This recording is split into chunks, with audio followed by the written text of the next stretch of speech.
In terms of what you do eat, how do you structure that?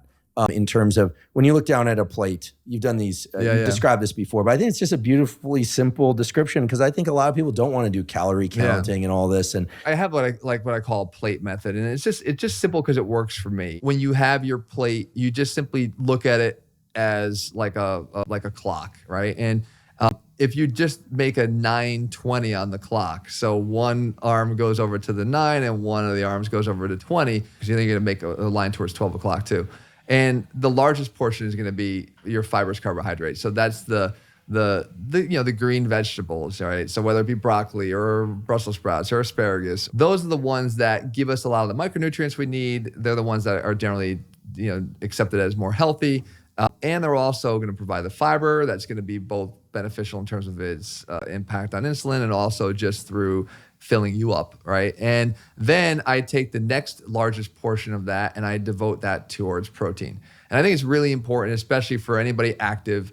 The more active you are, the more you embark on trying to build muscle, you're going to need to have protein in every meal. So I have that. And again, we're talking cleaner sources of protein, but like you'll never find like boiled chicken on my plate. I'll have some sort of fish or chicken, but it will be cooked in a way that's like, it's got maybe some sauce on it, or it's got maybe it's tomato sauce, it's anything to just make it a little bit more palatable and interesting without blowing the value of the meal. And then that last portion is where I put my starchy carbohydrates. And again, that's the part that some people will say exclude them entirely because they're not healthy or they don't work for you or they're not, beneficial long-term.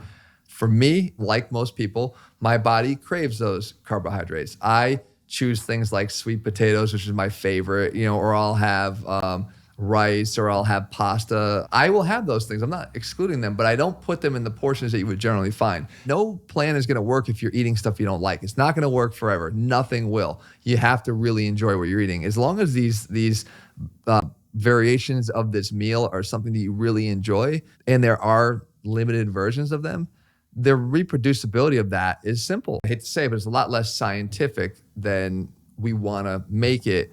And as it seems to be coming back oftentimes, like the thing that works for you is really the most important thing, because ultimately getting your ass in there and doing what you do is really the thing that provides the best benefit. I think when you hear things like this, that like, hey, that will work and that will work too, and that this will work too, rather than the dogmatic one-way only approach, which can become discouraging for people, then I think it becomes a little bit uplifting.